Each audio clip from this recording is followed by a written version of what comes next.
भैया के हाड़े हरदी ए रुको तार भैया नहीं खा यही बोले त इनका कहतनी भैया इनका खातिर इतना सुंदर दूल्हा पूरा छपरो में ना मिली, इतना सुंदर लड़का पूरा छपरा में ना मिली। लेकिन इनका देख के एगो बात हमरा याद आवेला, आज ले बेचारा कुंवार बड़े तब हम कहिला कि कहिया हमर भैया के हाड़े हरदी लागी कि 4 साल से हितिया के जाता रे सभागी। जानतनी इतना बढ़िया बाढ़ में जीतल लड़का दियो बार के बुताइयों के खोजब तब न मिली। तब कहतनी कि कहिया आई घरवा में भौजाई हो काली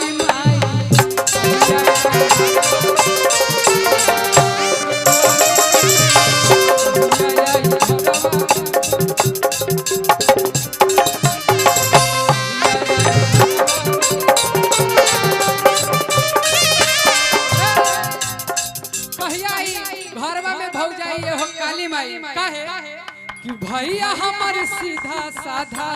हाँ ये बात सही है। अरे दिल के हुए राजा अरविंद भैया ध्यान दिया, भैया हमार सीधा साधा दिल के हुए राजा। नशा पताई तो है ये नहीं खे कि नशा पाती कुछो नहीं खे। अरे सुबह शाम गांजा लेकिन कबो कबो इंग्लिश दबा हो काली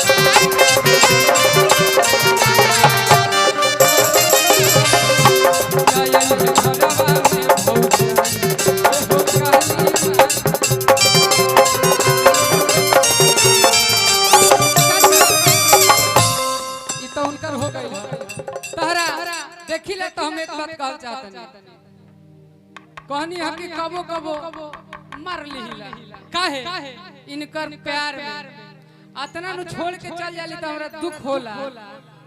हां तब हम कहिला ए गोरी तोहरो त मनवा रहे अब प्यार कइले रहू रहे लेकिन इनका देखिला तब कहिला कि हर कली गुलाब नहीं होती जो प्यालों में छलकती है वो शराब नहीं होती।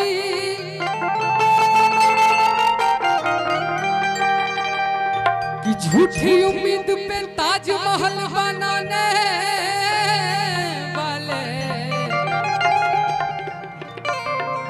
कि हर महबूबा मुमताज नहीं होती। अरविंद भैया बाहर आ लिया हमार भाग जगा लिया तब कहता तब अरे कि तोर भुलाए खातिर गम कि तोर भुलाए खातिर गम ए बाग बहू थोड़ा सा दूर रहो।